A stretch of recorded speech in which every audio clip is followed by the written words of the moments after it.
Ukraine സൈന്യത്തിന് പിന്നാലെ American ചേരിക്കെതിരെയും ശക്തമായ കടന്നാക്രമണത്തിന് തയ്യാറായിരിക്കുകയാണ് റഷ്യ. പാശ്ചാത്യ രാജ്യങ്ങളിൽ നിന്നുള്ള വെടിക്കോപ്പുകളുടെ വലിയ ശേഖരവുമായി ഒഡേസ മേഖലയിൽ നങ്കൂരമിട്ടിരുന്ന ഉക്രൈനിയൻ കപ്പലാണ് റഷ്യൻ സൈന്യം തകർത്തത്. ഇതിന്റെ വീഡിയോ റഷ്യൻ പ്രതിരോധ മന്ത്രാലയം പുറത്തുവിട്ടിട്ടുണ്ട്.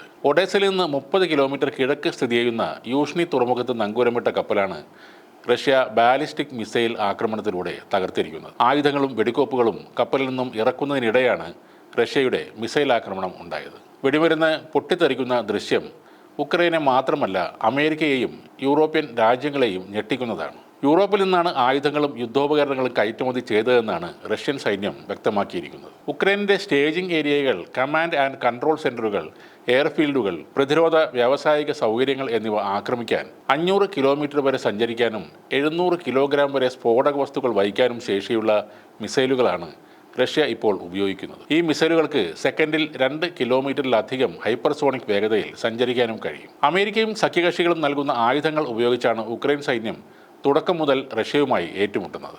ഈ ആയുധങ്ങൾ നൽകുന്ന അമേരിക്കയുടെ നടപടിക്കെതിരെ റഷ്യ നിരന്തരം മുന്നറിയിപ്പ് നൽകിയെങ്കിലും അതൊന്നും തന്നെ അമേരിക്കൻ ചേരി മുഖവിലക്കെടുത്തിരുന്നില്ല. ഈ ഘട്ടത്തിലാണ് റഷ്യയുടെ നേരെ പ്രയോഗിക്കുന്ന ഏത് ആയുധത്തിനും ഏത് രാജ്യങ്ങളുടെ അടയാളമുണ്ടായാലും ആ രാജ്യത്തെ തങ്ങൾ ആക്രമിക്കും എന്ന നിലപാട് റഷ്യ സ്വീകരിച്ചത്. ഇതോടെ റഷ്യക്കുള്ളിൽ ആക്രമണം നടത്തുന്നതിന് ചില നിയന്ത്രണങ്ങൾ ഉക്രൈനുമേൽ അമേരിക്ക ഉൾപ്പെടെ പലരും കൊണ്ടുവന്നിരുന്നു. എങ്കിലും ഉക്രൈനുള്ള ആയുധ സപ്ലൈ അവർ നിർത്തിയിരുന്നില്ല.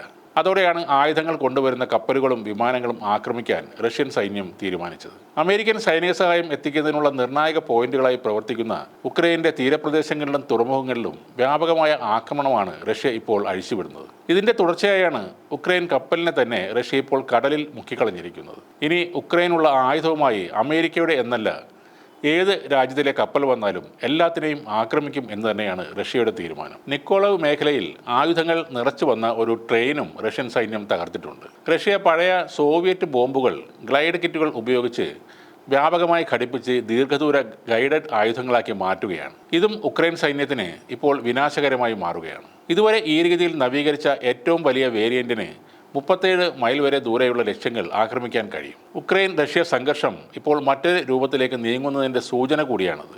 ഉക്രൈനിൻ്റെ തന്ത്രപ്രധാനമായ എല്ലാ സ്ഥലങ്ങളും പിടിച്ചെടുത്ത റഷ്യൻ സൈന്യം ഉക്രൈൻ സൈന്യത്തിൻ്റെ വലിയ ഒരു വിഭാഗത്തെയാണ് ഇതിനോടകം തന്നെ കൊന്നൊടുക്കിയിരിക്കുന്നത്. ഇതിൽ ഉക്രൈൻ സൈന്യത്തെ സഹായിക്കാനെത്തിയ അമേരിക്കയുടെ കൂലിപ്പടയാളികളും ഉൾപ്പെടുന്നുണ്ട്.